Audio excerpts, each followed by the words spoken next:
सो इस वीडियो में कुछ सजेशंस देने वाला हूँ लास्ट 1 और 2 मंथ्स जो हमारे पास है अभी उसके लिए, जो मैं खुद फॉलो करता अगर मैं क्लैट के लिए अपीयर होता तो।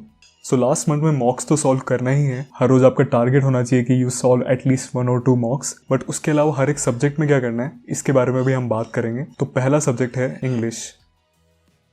इंग्लिश में 2 सजेशन है मेरी।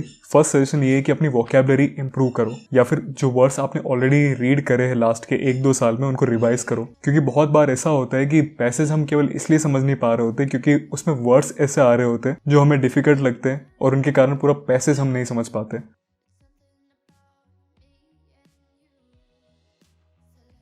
एज वेल एज बहुत सारे डायरेक्ट क्वेश्चंस भी आते हैं क्लैट में, जिस तरह से आप अभी देख पा रहे हैं। क्लैट 2020 में इस तरह के बहुत सारे क्वेश्चन थे जहाँ पे डायरेक्ट वोकैबुलरी पे क्वेश्चंस पूछे गए थे। तो अगर आपने कुछ नोटबुक बनाई है जिसमें आपने वर्ड्स लिखे थे लास्ट के 1 साल या 2 साल में, तो उनको रिवाइज करो। देयर आर हाई चांसेस कि आप भूल गए होंगे उनका मतलब या फिर उनकी स्पेलिंग, क्योंकि स्पेलिंग भी हो सकता है कि वो आपसे पूछ ले। जैसे क्लैट 2017 में ये रेम्यूनरेशन की स्पेलिंग पूछी गई थी, बट मुझे लगा कि ये फर्स्ट ऑप्शन है instead of the second option, और मैं फर्स्ट ऑप्शन मार्क करके आ गया था। Even though I had read this word but yet I attempted this question in a wrong way. So revise the words that you have read in the last 1 or 2 years. That would be really beneficial for you. दूसरी चीज मैं ये suggest करूंगा कि आप अपनी passage reading speed बढ़ाओ। 2 चीजें आप कर सकते हो यहाँ पे। फर्स्ट चीज ये कि take a stopwatch and set some targets कि ये पैसेज मुझे 5 मिनट में करना है या ये 2 मिनट में करना है, and try to achieve your goal. Second चीज है, सबसे इंपॉर्टेंट चीज है जो मुझे बहुत हेल्प करी थी, वो ये है पैसेज पढ़ने से पहले उसके क्वेश्चंस रीड करो। क्योंकि अगर आपने क्वेश्चन रीड कर लिया तो आपको पता है कि अब आपको पैसेज में क्या ढूंढना है, किस चीज पे फोकस करना है जब आप पैसेज एक्चुअली रीड कर रहे हो। For example national education policy के ऊपर 2020 में एक पैसेज आया था एंड क्वेश्चन नीचे दिया गया था कि what are not the aims of NEP 2020। तो आपको पता है कि अब जब मैं पैसेज रीड कर रहा हूं तो मुझे क्या चीज पे फोकस करना है और क्या चीज पे नहीं। तो you would directly focus on any part of the passage that talks about AIIMS of NEP. इससे ये होगा कि आपका टाइम तो बहुत ज्यादा बच ही जाएगा and you would be very accurate in the answers that you give. GK के लिए मेरी ये सजेशन है कि लास्ट के जो 8 to 10 मंथ्स की monthly current affairs GK complete कर देना। जैसे क्लैट 2020 में ये अगस्त का एक पैसेज दिया गया है, ये जून का दिया गया है, या फिर ये सितंबर का दिया गया है। सितंबर में ही क्लैट 2020 हुआ था और 4-5 महीने का दिया गया। बट हम एक सेफ खेले तो हम 8 से 10 महीने का अगर करंट अफेयर्स करके चले जाते तो it would be very good. तो कहाँ से करनी है ये? अगर कोई कोचिंग इंस्टीट्यूट ज्वाइन कर रखा है तो उन्होंने अपना मंथली कंपेंडियम दिया होगा, उसमें से कर लेना है। अगर वो नहीं कोई ज्वाइन करा है या फिर वो अच्छा नहीं है इतना, तो इंटरनेट पे सर्च करना विजन आईएएस मंथली कॉम्पिलेशंस। यहाँ पे हर एक महीने का 80 to 90 पेजेस का जरूर होता है ये कॉम्पिलेशन, बट ये पूरा कॉम्प्रिहेंसिव होता है। हर एक चीज बहुत अच्छी तरह से डिस्क्राइब करी गई होती है यहाँ पे। पूरा नहीं पढ़ना है इसको, जो टॉपिक रेलेवेंट लगे वो जाके पढ़ लेना। बट एक बार अगर वो पढ़ लिया उसके बाद उस टॉपिक में से कोई भी क्वेश्चंस आता है तो you can easily attempt that. जैसे कि हम एक एग्जांपल लेते हैं क्लैट 2020 के क्वेश्चन का। नेशनल एजुकेशन पॉलिसी पर पूछा गया था कि how much percentage of GDP would be spent on education. अगर आपने केवल नेशनल एजुकेशन पॉलिसी के बारे में ये पढ़ा था वन लाइनर कि ये कब इंप्लीमेंट होने वाली, तो आप इस तरह के आंसर नहीं कर सकते थे। बट अगर आपने ये विजन आईएएस की मंथली कंपाइलेशन से पढ़ा होता तो you can easily answer, because वो बहुत डिटेल में बैकग्राउंड वगैरह सब बताते हैं।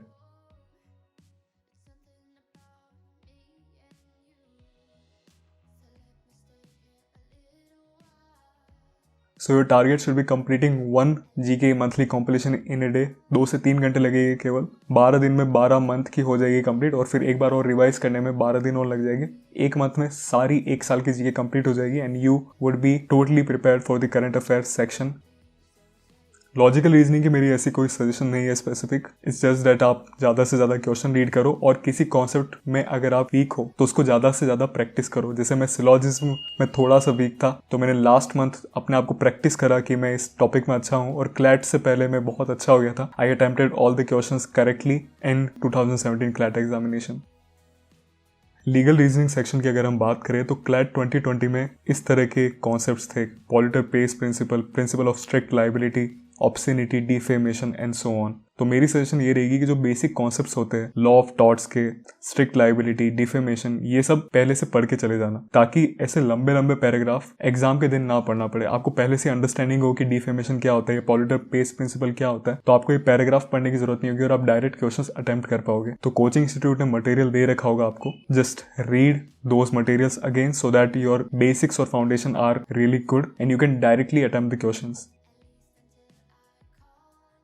तो मैथ्स एंड डीआई में मेरी ये सजेशन रहेगी, it's always better to do 10,000 questions 4 times than 20,000 question 1 time. वैसे ये हर सेक्शन के लिए अप्लाई किया जा सकता है, बट मैथ्स के लिए बहुत ज़्यादा स्पेसिफिक चीज़ है ये। तो आपका फोकस अभी होना चाहिए अपनी स्पीड इंक्रीज करने के ऊपर। और दूसरी चीज़ मेरी ये है कि अभी कुछ नए क्वेश्चंस मत लेके आओ। मैंने ये गलती करी थी क्लैट से पहले कि I went to the CAT level questions also. मुझे लगा कि अच्छा मेरे ये सारे तो हो गए 10 तक के, अब मैं काम करता हूँ कैट में जो क्वेश्चंस पूछे जाते हैं वो भी कर लेता हूँ। बट वो गलत था, मुझे उस समय रिविजन करना चाहिए था क्लैट का, जो मेरा क्लैट का सिलेबस है उसका, instead of going to CAT questions और something like that. So always revise the chapter which have been mention in the official CLAT syllabus such as mensuration, ratio, proportion and so on.